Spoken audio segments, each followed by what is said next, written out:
उजनी धरणाच्या स्थानिक पाणलोट क्षेत्रात पाऊस झाल्याने धरणात पाण्याची आवक वाढली आहे. त्यामुळे पूर नियंत्रणासाठी आज मंगळवार 25 ऑगस्ट रोजी सकाळी 7:30 वाजता उजनी धरणाच्या सांडव्यावरून भीमा नदीपात्रात 3000 क्युसेक पाण्याचा विसर्ग सोडण्यात आला आहे.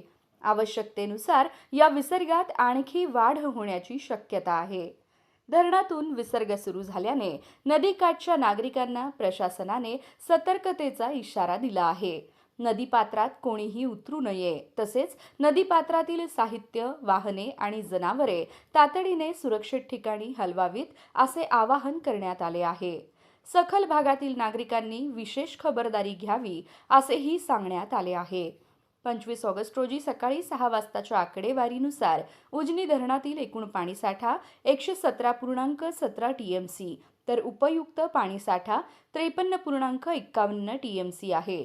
उपयुक्त पाणीसाठ्याची टक्केवारी 99.89% आहे. उजनीमध्ये 5884 क्युसेक पाण्याची आवक येत आहे. धरणातून, वीजगृहातून 1600, सांडव्यातून 1400, बोगद्यातून 900 आणि मुख्य कालव्यातून 2500 क्युसेक पाण्याचा विसर्ग सुरू आहे. सीना माढा उपसा योजनेतून 210 तर दहिगाव उपसा योजनेतून 110 क्युसेक पाणी सोडले जात आहे.